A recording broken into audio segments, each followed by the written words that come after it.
또 뵙게 돼서 감사합니다. 예, 제가 이제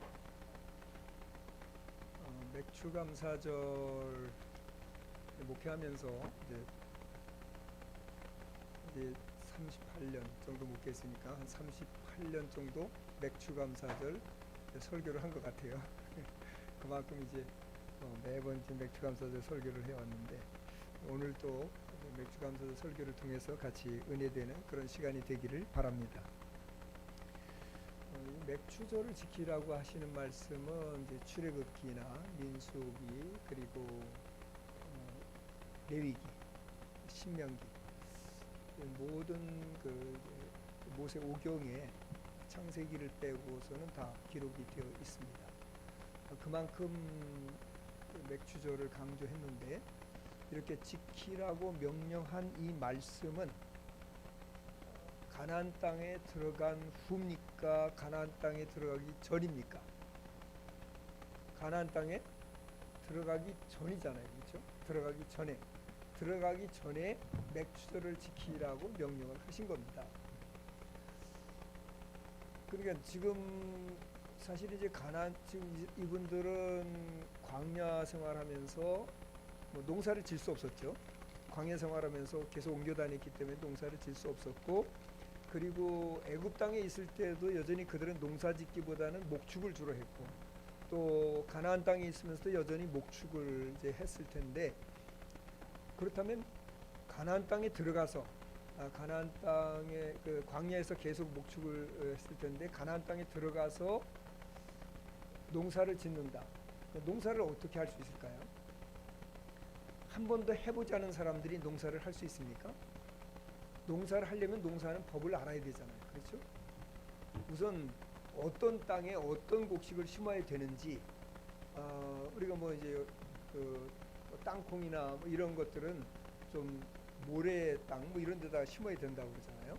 이게 뭘 어디다 심어야 돼, 어떤 땅에 어떤 곡식을 심어야 되는지도 잘 모르고, 토질도 잘 모르고, 어떤 땅에 어떤 곡식을 심어야 되는지도 잘 모르고, 그리고 뭐 병충해는 어떻게 방지할 것인지, 또 언제 파종할 것인지, 언제 거둘 것인지, 거둔 곡식들은 또 어떻게 관리를 해야 될 것인지, 이런 걸 전혀 알지 못합니다. 자, 이런 걸 전혀 알지 못하니까, 그러니까 가나안 땅에 들어가서 그런 것을 가르쳐 주면 좋겠잖아요. 그렇죠? 가나안 땅에 들어가서 농사 질 때는 이렇게 해라, 이렇게 해라. 그걸 좀 상세하게 가르쳐 주시면 얼마나 좋아요. 그런데 그런 거는 전혀 가르쳐 주시지 않고 무조건 7.7절을 지키라, 이렇게 말씀을 합니다. 이것은 이제 하나님만 의지하라는 거죠. 그렇죠? 하나님만 의지. 저는 이제 목회를 시작하면서 사실은 신학교에서 공부를 했지만 신학교에서 공부한 것 가지고는 사실은 목회를 할 수가 없습니다. 신학교에서 공부한 것은 학문을 배운 거지 목회를 배운 게 아니에요. 물론 이제 목회하시는 목사님들이 오셔가지고 목회는 이렇게 하는 거다 저렇게 하는 거다, 그렇지만 경험이 없는 사람들은 이게 지식으로만 들어가서는 그건 모르거든요. 그런데 제가 이제 들으면서 한 가지 이제 딱 그 마음에 꽂힌 것은 뭐냐면 기도하면 된다. 그래서 기도하면 된다. 특히 이제 그 부흥회 갔는데 어떤 목사님이 그러시더라고요. 자기는 이제 산에 올라가서 기도하면서 나무 뿌리를 하나 뽑았다. 기도하면서 나무를 붙잡고서 막 기도하다. 얼마나 기도를 많이 했는지 나무 뿌리가 뽑혔대요. 그 정도로 기도하면은 이제 그 하나님의 역사가 나타날 거다. 그래서 저도 이제 대한수도원에 가서 이제 거기서 집회를 끝나고 나서 이제 밤에 이제 기도하러 산으로 다들 이렇게 산으로 흩어서 가거든요. 저도 산에 가서 나무 뿌리 하나 잡았습니다. 그것도 제가 이제 흔들어서 뽑힐 만한 정도 되는 거, 이렇게 잡아서 뽑히는 거. 뭐 이런 걸 잡아서는 안 뽑힐 거 아니에요. 그렇죠? 이런 걸 뽑을 수는 없잖아. 그러니까 손에 잡아서 뽑힐 만한 나무를 붙잡고 이제 기도하기 시작합니다. 막 흔들고 기도하는데 몇 시간 동안 흔들어도요 안 뽑혀요. 죽어라고 흔들었는데도 안 뽑히는 거야. 이거 아무리 흔들어도. 결국은 못 뽑았습니다. 그래서 이거 나는 목회 실패하는 거 아니냐. 적어도 나무 뿌리를 뽑아야 되는데 이게 안 뽑혔으니까. 자, 이렇게 이제 그렇게 기도하라는 것을 이제 배운 거예요. 그래서 목회를 시작하면서 사실은 뭐 엄청 어려웠죠. 그 미당에 가서 목회를 하는데 성전 건축 딱 가자마자 성전 건축을 하는데 이 성전 건축 해본 적이 있어야죠. 뭐 목회 초년생이 갑자기 성전 건축을 한다. 그 성전 건축 이제 다른 목사님 도움받아 성전 건축을 하는데 이게 시간마다 매 순간마다 어려움이 매 순간마다 매일매일 또 다른 문제가 와요. 또 다른 문제가 발생하고 그리고 어떻게 해요? 알지도 못하는 사람이 건축을 어떻게 하는지 알지도 못하는 사람에게 매일 새로운 문제가 터지니까 어떻게 합니까? 그러니까 하나님 앞에 엎드려서 기도하는 것밖에 없는 거예요. 그냥 기도하는 거예요. 그냥 시간만 나면 가서 엎드려서 기도하는 겁니다. 기도하다 보니까 그 어려운 문제들이 하나씩 둘씩 풀려나가게 되고 결국 1년 건축한 지 1년 정도 지난 후에는 그 빚을 모두 다 갚게 되더라고요. 그 누가 한 거예요? 하나님이 하신 거잖아요. 그 뭘 했어요? 제가 한 건 뭐 있어요? 기도한 것밖에 없어요. 목회를 뭐로 하느냐? 그냥 하나님을 의지하면 되는구나. 이걸 깨달은 겁니다. 근데 오늘 본문 말씀에 보니까 말이죠. 오늘 본문 말씀에 그렇게 말씀하고 있잖아요. 자, 여기 9절 10절에 보니까 7주를 셀지니 곡식의 낫을 대는 첫날부터 7주를 세요. 이렇게 2번 말씀하셨어요. 7주를 셀지니 7주를 세요. 7주를 세라. 왜 이런 말씀을 하셨을까요? 그 하나님께서 뭐 알아서 해주시면 되잖아요. 때를 따라서 지금 7주를 세라고 할 때 첫 주는요 미리 익어가는 미리 연그러지는 그런 과정이기 때문에 북소풍이 불어야 된답니다. 북쪽에서 불어오는 찬바람이 불어서 이 밀을 연글게 해야 된대요. 근데 그 다음부터는 남동풍이 불어서 따뜻한 남동풍이 불어가지고서 그래서 밀을 이제 익게 만들고 그리고 이제 나머지 올리브라든지 포도라든지 그런 여름 과일들이 익어갈 수 있도록 그렇게 남동풍이 계속 불어줘야 된답니다. 그럼 하나님께서 그렇게 해주시면 되잖아. 가나안 땅에 불러 들이셨으니까 하나님 그렇게 해주시면 되는 거 아니야. 그런데 왜 굳이 7주를 세라고 말씀하셨을까 하는 거죠. 그럼 7주를 세라는 말은 7주 동안 뭐 하라는 거예요? 뭐 하라고요? 기도하라는 거죠. 기도하라는 거예요. 7주를 세라는 건 한 주, 2주, 3주, 뭐 하루, 이틀, 사흘 이렇게 세라는 것이 아니라 그 날들을 위해서 기도하라는 겁니다. 7주를 세라는 말은 하루하루 기도하라는 겁니다. 매일매일 기도하라는 것입니다. 하나님을 의지하고 기도하라는 것입니다. 하나님의 은혜를 사모하고 기도하라는 것입니다. 한 주간 동안 북소풍이 불도록 기도하라는 것입니다. 요즘 날씨를 보면 알잖아요. 일기예보에는요 뭐 하루 종일 내일 하루 종일 비가 온다고 그랬어. 근데 그렇게 일기예보대로 하루 종일 비가 오나요? 안 오잖아요. 그렇죠? 지난 토요일 날도 비가 오전부터 저녁까지 비가 온다고 그랬어요. 근데 간간히 비가 오고 또 비가 안 오더라고요. 일기예보가 이제 이 핸드폰에 일기예보가 나타난 것이 그 시간마다 바뀌더라고요. 일기예보가. 그래 이건 모르는 거예요. 이 천지의 주관은 누가 하는 거예요? 하나님이 하시는 겁니다. 그 일기는 우리가 주관할 수 있는 게 아니에요. 우리는 전혀 모릅니다. 지금 슈퍼컴퓨터로 일기예보를 하고 있지만 그래 정확하지 않습니다. 하나님이 해주시면 되잖아요. 그렇죠? 근데 하나님은 그렇게 안 해주시고 7주를 세라 이렇게 반복해서 말씀하시면서 매일매일 하나님의 은혜를 사모하면서 기도하라는 것입니다. 매일매일 똑같은 날은 없습니다. 매일매일 하나님의 은혜를 사모해야 되는 것입니다. 그 은혜를 사모하지 않으면 안 되는 거예요. 그 은혜를 사모하라는 거예요. 그러니까 저절로 되는 건 없다. 그냥 당연히 되는 건 없다. 우리 은혜라는 찬송을 부를 때 그러잖아요. 당연한 건 하나도 없다. 그렇죠? 모든 것이 은혜다. 매 순간이 은혜다. 모든 것이 은혜라는 거죠. 그럼 그렇게 은혜가 되려면 우리가 뭘 해야 된다고요? 우리가 기도해야 된다는 것입니다.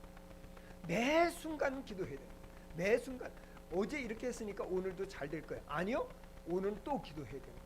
어제 북소풍이 불었으니까 오늘도 북소풍이 불겠지? 아니요. 기도해야 된다는 것입니다. 일기예보에 남동풍이 분다고 했으니까 남동풍이 불겠지가 아니라 기도해야 된다는 것입니다.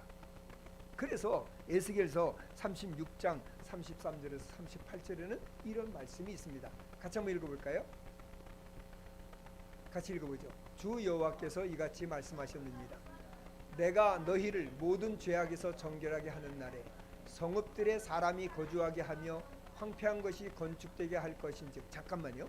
지금 이 말은 무슨 말이냐면 이스라엘 백성들이 포로로 잡혀가 있어요.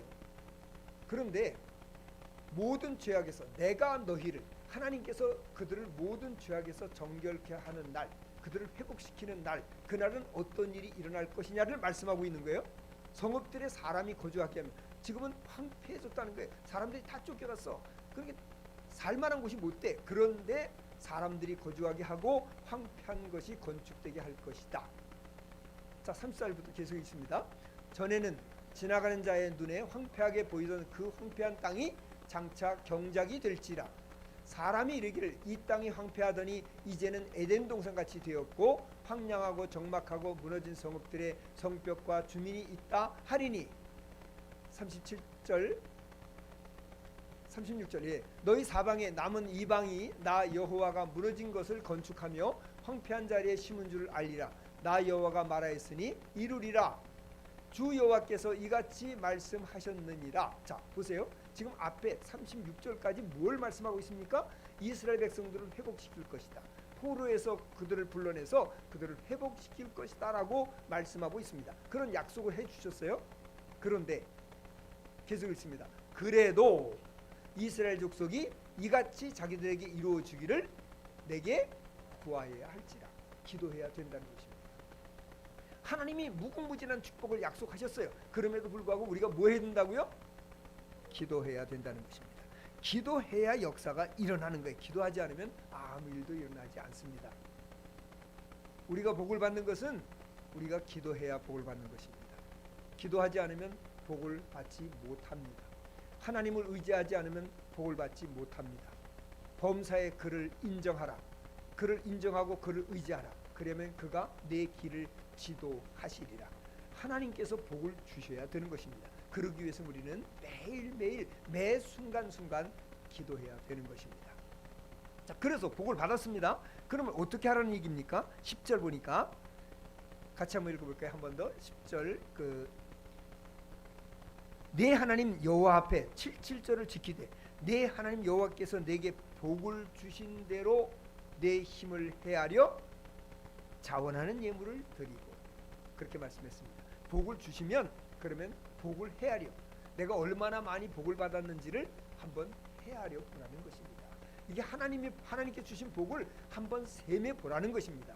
우리는 그런 하나님이 내게 주신 복에 대해서 무덤덤하게 지나갈 때가 많습니다. 내가 열심히 해서, 운이 좋아서, 뭐 때가 맞아서, 시대를 잘 타고 나서, 뭐 이런 식으로 우리가 세상 사람들이 생각하듯이 생각하고, 아니면 세상 사람들이 생각하지 그렇게 하지 않더라도 우리들은 하나님의 은혜를 잊어버리고 그냥 당연히 된 것이다, 그냥 자연스럽게 된 것이다 라고 생각할 때가 너무나도 많습니다. 그러지 말고 복을 헤아려 보라는 것입니다. 하나님 복 주신 것이 얼마나 많은가.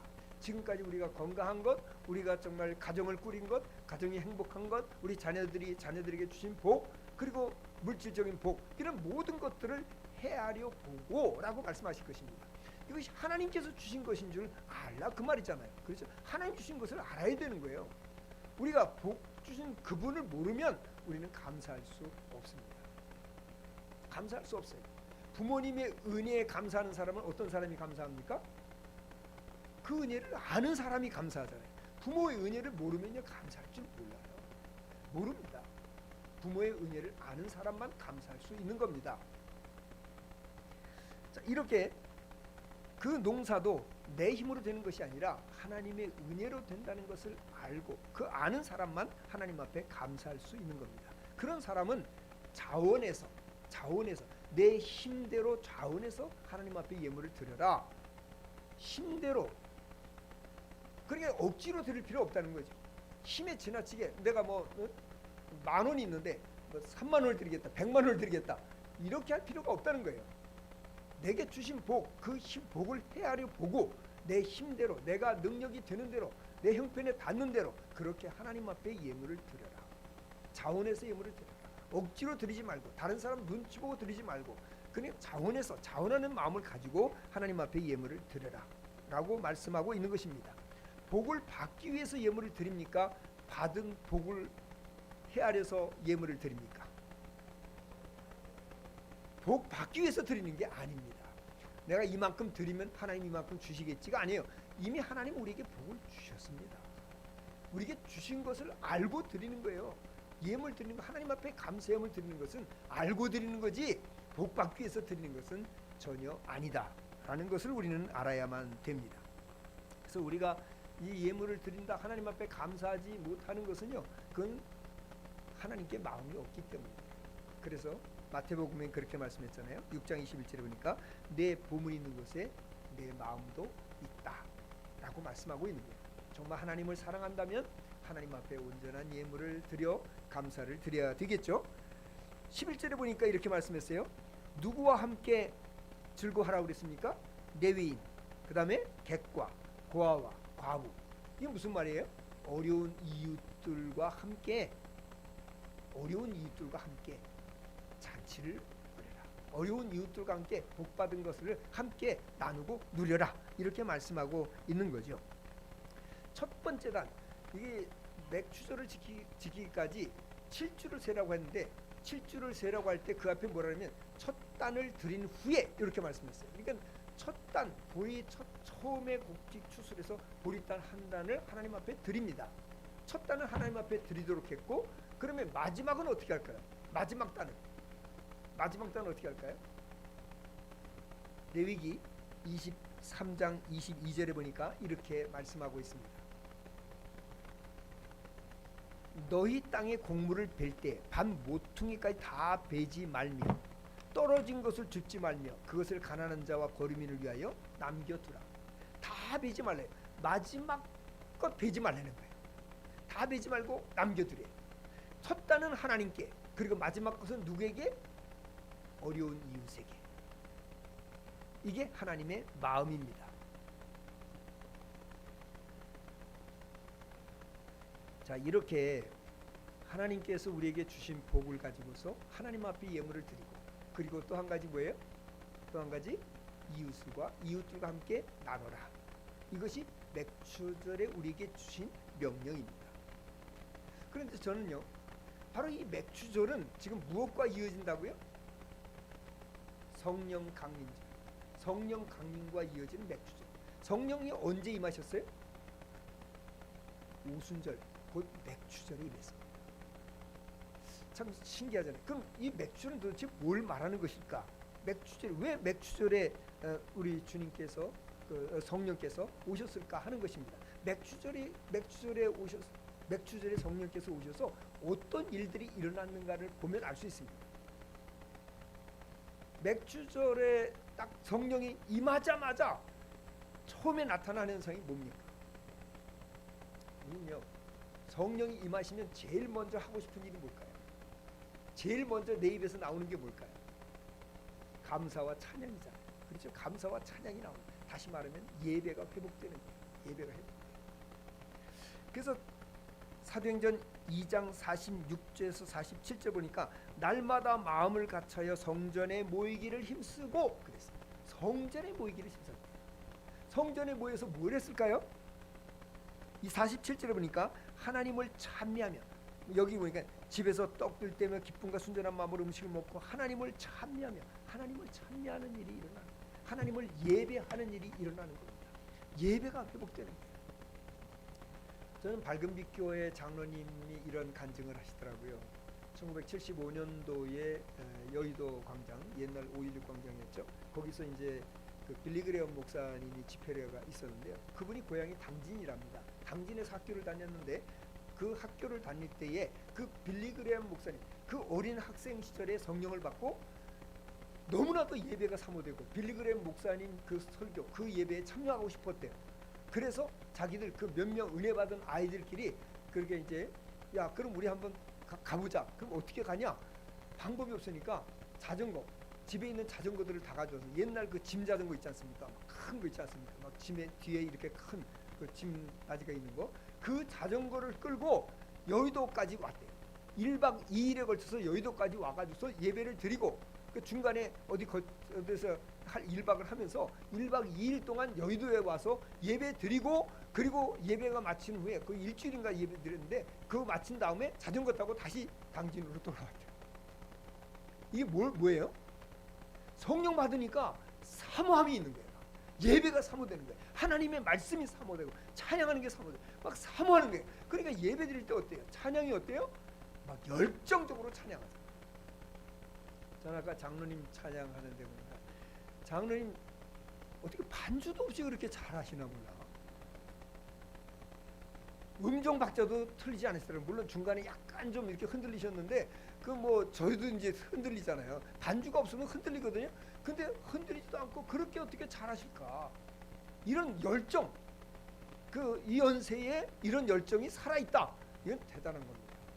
그래서 저는 이 하이사랑 교회가 부흥할 수 있는 그런 어떤 기본이 돼 있다. 아니 이런 연세의 장로님도 말이죠. 이런 열정이 식지 않았으니 그럼 다른 사람은 어떨까? 젊은 분들은 더 열정이 강하지 않겠어요? 아멘을 안 하세요?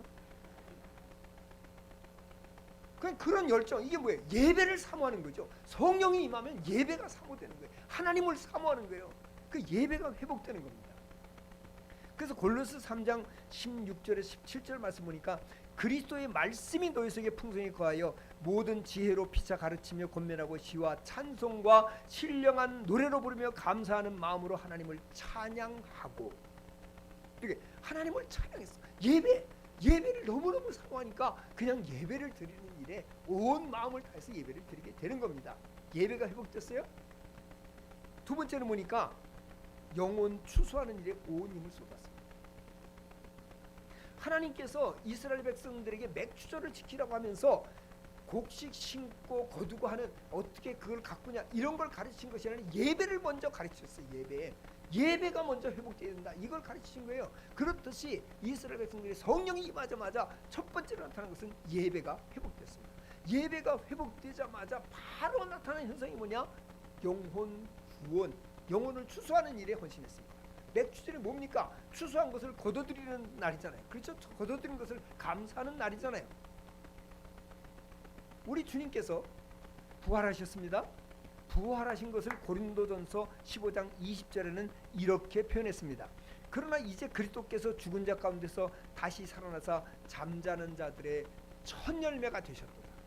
첫 열매가 되셨도다. 첫 열매는 누구에게 드려요? 그렇죠. 곡식 보리 딴 첫 단은 하나님께 드리는 겁니다. 그렇듯이 예수님께서 부활의 첫 열매가 되셨어. 첫 열매가 되신 후에 50일이 지난 그 후에 우리 성령께서 임하신 거잖아요. 그래서 이 오순절 곧 곡식을 추수하듯이 영혼을 추수하는 역사가 일어난 겁니다. 이때 어떤 말씀을 증거했는지 어떤 일이 일어났는지를 사도행전 2장 22절에서 24절 말씀을 한번 먼저 읽어보겠습니다. 이스라엘 사람들아 이 말을 들으라. 너희도 아는 바와 같이 하나님께서 나사렛 예수로 큰 권능과 기사와 표적을 너희 가운데서 베푸사 너희 앞에서 그를 증언하셨느니라. 그가 하나님께서 정하신 뜻과 미리 아신 대로 내준 바 되었거늘 너희가 법 없는 자들의 손을 빌려 못 박아 죽였으나 하나님께서 그를 사망의 고통에서 풀어 살리셨으니 이는 그가 사망에 매여 있을 수 없었음이라. 아멘. 자, 41절로 넘어가서 한번 읽어보겠습니다. 41절, 2장 41절 같이 읽어봅니다. 그 말을 받은 사람들은 세례를 받음에 이날에 몇 명이나? 3천이나 더하더라. 아멘. 이날 수많은 영혼들이 주께로 돌아온 겁니다. 주님께서 말씀하셨습니다. 곡식이 익었다. 일꾼이 필요하다. 주께서 일꾼을 보내달라고 기도하라. 이렇게 주님이 제자들에게 말씀하셨습니다. 그때가 언제입니까? 바로 오순절, 맥추절, 영혼을 추수하는 날입니다. 이 맥추절은 영혼을 추수하는 날입니다. 그 제가 한사랑교회 있을 때는 그때는 이 맥추절은 항상 그 초청잔치를 했어요. 초청잔치. 영혼을 구원하기 위해서 초청잔치를 했습니다. 이렇게 영혼을 구원하는 일, 성령이 임하시니까 영혼을 구원하는 영혼 추수하는 일이 일어나게 된 겁니다. 그리고 또 한 가지 일이 일어났었죠. 사도행전 2장 43절에 45절 말씀 보니까 이렇게 기록하고 있습니다. 같이 한번 읽어볼까요?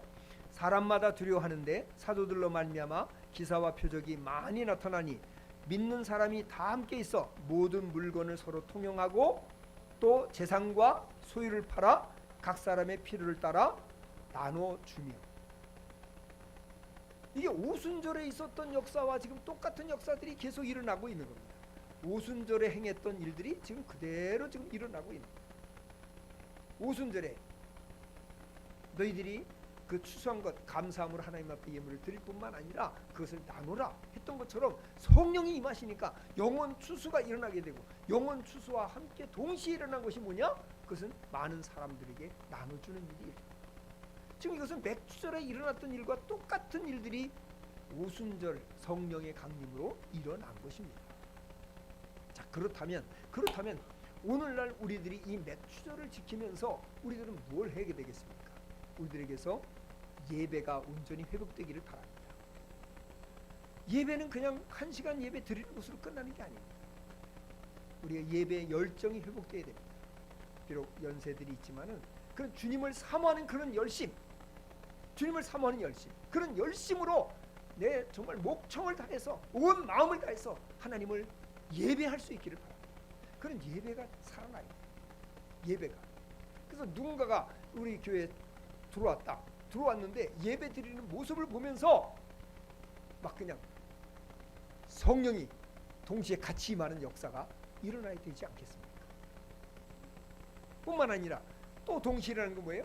우리가 성령 받은 사람으로서 복음을 증거하는, 때를 얻든지 복음을 증거하는, 영혼 추수하는 일에 헌신해야 될 줄로 믿습니다. 성령이 임하면서 나타나는 현상들이, 우리가 성령 받고 하나님의 은혜 가운데 사는 사람들에게 나타나는 현상, 영혼 구원하는 일에 헌신하는 것입니다. 저는 이 자리가 차고 넘치고 더 나가서 새로운 성전으로 이전하는 놀라운 역사들이 있기를 기대하는 것입니다. 어려운 이웃들, 지금 우리 목사님께서 여러 가지 일들을 하면서 이웃을 위해서 많이 섬기고 계신 줄 알고 있습니다. 이런 일들, 이런 섬기는 일들, 이 작은 교회에서 여러 선교단체를 섬긴다? 이것도 쉬운 일은 아닙니다. 이것이 바로 그런 정신에서 나온 거죠. 이런 주님의 마음에서 나온 거잖아요. 우리 주님께서는 마지막 날 심판 때에 어떤 것을 가지고 심판하느냐? 물론 믿느냐 안 믿느냐 가지고 심판해요. 그런데 그 믿음을 어떻게 나타낼 것이냐? 정말 믿음 있는 사람, 성령 받은 사람은 나누면서 사는 사람들입니다. 나누지 않으면요, 그 사람은 믿음을 인정받지 못합니다. 마태복음 25장 35절에 36절에 보니까 지극히 작은 자 하나에게 한 것이 내게 한 것이다. 저들이 줄일 때 먹을 것을 주었고 목마를 때 마실 것을 주었고, 이렇게 그들이 어려운 이웃들을 돕는 거예요.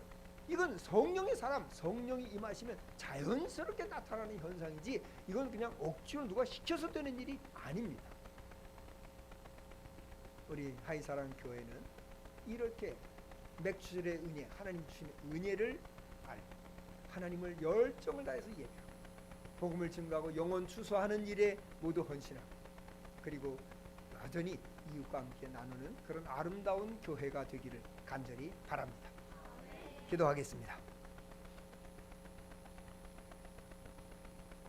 우리 한 목소리 좀 기도할까요? 성령 받은 우리들이 정말 예배가 회복되기를 원합니다. 열정을 다해서 온 마음 다해서 예배하기 원합니다. 주님, 영혼 추수하는 일, 그 일에 저를 사용하여 주시옵소서. 저를 통해서 한 영혼이라도 주께로 돌아오는 것을 보게 해 주시옵소서. 이웃과 나누는 일에 온전히 헌신하는 삶이 되도록 도와주시옵소서. 한 목소리로 기도합니다. 살아계신 아버지 하나님, 감사를 드립니다. 저희들을 사랑하시는 거룩하신 주님을 찬양합니다. 아버지 하나님, 사랑하는 종들을 기억하여 주시고 우리 하이사랑교회 사랑하는 성도들에게 은혜를 더하여 주셔서 맥주절의 은혜, 오순절의 은혜, 이 은혜를 잊지 말게 하시고 맥주절에 하나님 앞에 예배가 회복되기를 원하셨고 주님 많은 것을 나누기를 원하셨던 그 하나님 아버지께서 하나님을 100% 의지하기를 원하셨던 하나님께서 사랑하는 성도들이 하나님을 의지하고 하나님을 예배하는데 온 힘을 다해서 온 정력을 다해서 하나님을 예배하게 하시고 열정적인 예배가 회복되게 하시고 아버지 하나님, 이제 영혼 구원하는 일에 헌신하는 귀한 종들이 될 수 있도록 하나님 은혜를 베풀어 주시옵기만을 간절히 빌고 원하옵나이다. 하나님께서 함께 하심을 믿습니다. 사람으로는 할 수 없습니다. 있습니다. 오직 하나님만이 하실 수 있습니다. 하나님이 하시는 일을 보게 하여 주시옵소서. 하나님의 영광을 보게 하여 주시옵소서. 내가 가진 것을, 내가 받은 복을 나누면서 이웃들에게 사랑을 전하는, 그래서 하나님이 살아계시다는 것을, 하나님의 선하심을 드러내는 귀한 종들, 그래서 하나님께 영광 돌리는 역사들이, 수많은 영혼들이 주께로 돌아오는 역사들이 나타날 수 있도록 은혜를 베풀어 주시옵기만을 간절한 마음으로 빌고 원하옵나이다. 하이사랑교회를 통해서 하나님 영광이 드러나게 하여 주시옵소서. 이 성전이 차고 넘치는 역사가 일어나게 하여 주시옵소서. 주님, 새로운 성전으로 건축하고 이전할 수 있는 놀라운 은혜까지 허락하여 주시옵소서. 주께서 함께 하심을 믿습니다. 주님 도와주시옵소서. 거룩하신 주 하나님을 찬양합니다.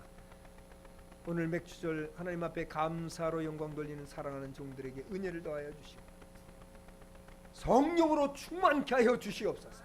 성령으로 충만케 하여 주시옵소서. 예배가 회복되게 하시고 영혼 구원하는 일에 헌신해서 올해 안에 한 사람 이상씩을 전도할 수 있는 은혜를 허락하여 주시옵소서. 영혼을 추수하는 일에 온 힘을 기울이게 하여 주시옵소서. 내가 가진 것을 아낌없이 나눔으로써 하나님의 사랑을 증거하고 많은 사람들이 이곳에서 정말 하이사랑, 하나님의 사랑, 하나님의 그 크신 사랑을 이 하이사랑 교회를 통해서 보게 하시고 사랑하는 성도들을 통해서 보게 하셔서 수많은 영혼들이 주께로 나오는 역사를 보게 하여 주시옵소서. 예수님 이름으로 기도드립니다. 아멘.